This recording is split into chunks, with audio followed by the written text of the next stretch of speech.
50வது நம் இல்லங்களின் அரசியலான மகளிரை மகிழ்விக்க முக்கியமான வாக்குறுதி. நல்லா கவனிங்க. 50வது நம் இல்லங்களின் அரசியலான மகளிரை மகிழ்விக்க முக்கியமான வாக்குறுதி. நல்லா கவனிங்க. இல்லத்தரசிகள் தங்களுடைய வீட்டுக்கு தேவையான washing machine, TV, grinder, fridge, mixie, microwave, அவன் மற்ற மின்னடுப்புகள் போன்ற வீட்டு உபயோகப் பொருட்களை புதுசாக வாங்கவோ அல்லது ஏற்கனவே பயன்படுத்தி வரும் இத்தகைய பொருட்களுக்கு மாற்றாக வாங்கவோ இல்லத்தரசி என்ற புதிய திட்டம் செயல்படுத்தப்படும்.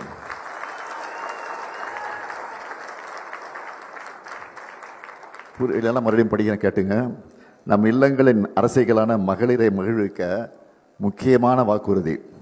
இல்லத்தரசிகள் தங்களுடைய வீட்டுக்கு தேவையான washing machine, TV, grinder, fridge, mixie, microwave, அவன் மற்றும் மின் அடுப்புகள் போன்ற உபயோகப் பொருட்களை புதுசாக வாங்கவோ அல்லது ஏற்கனவே பயன்படுத்தி வரும் இத்தகைய பொருட்களுக்கு மாற்றாக வாங்கவோ இல்லத்தரசி என்ற புதிய திட்டம் செயல்படுத்தப்படும்.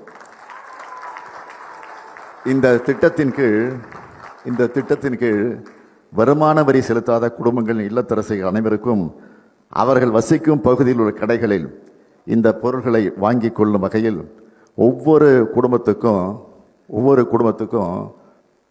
இந்த பொருட்களை வாங்கி கொள்ளும் வகையில் அவர்கள் வசிக்கும் பகுதியில் உள்ள கடைகளில் ஒவ்வொரு குடும்பத்துக்கும் தலா 8000 ரூபாய் மதிப்பிலான கூப்பன் வழங்கப்படும்.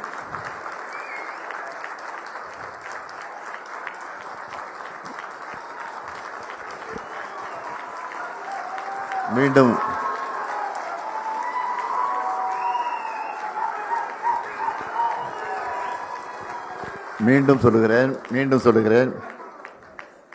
ஒவ்வொரு குடும்பத்துக்கும் தலா ரூபாய் 8000 மதிப்பிலான கூப்பன் வழங்கப்படும்.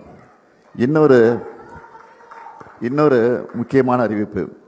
தமிழ்நாட்டின் அனைத்து பகுதி வளர்ச்சியை உறுதி செய்ய கல்வி மற்றும் சுகாதார குறியீடுகளில் மாநில அளவிலான சராசரி வளர்ச்சி அடையும் வகையில் வட மாவட்டங்களுக்கான ஒரு சிறப்பு வளர்ச்சி திட்டம்.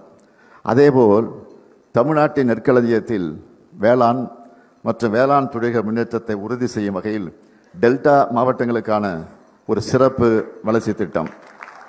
அது மட்டுமல்ல, தொழில் வளர்ச்சியில் சாதனை புரிந்து வரும் மேற்கு மாவட்டங்களில் அடுத்த கட்ட தொழில் புரட்சியை உறுதி செய்திடும் வகையில் மேற்கு மாவட்டங்களுக்கான ஒரு சிறப்பு தொழில் வளர்ச்சி திட்டம். நிறைவாக, கல்வி மற்றும் சுகாதார குறியீடுகளில் உரிய வளர்ச்சியை பெற்றிடவும் தென் தமிழகம் தொழில்மயமாவதை உறுதி செய்திடும் வகையிலும் தென் மாவட்டங்களுக்கான ஒரு சிறப்பு வளர்ச்சி திட்டம். இந்த 4 சிறப்பு திட்டங்களையும் 20,000 கோடி ரூபாய் மதிப்பீட்டில் செயல்படுத்தப்படும். இப்போ நான் சொல்லியிருக்கிறது எல்லாமே ஹைலைட்ஸ் மட்டும்தான்.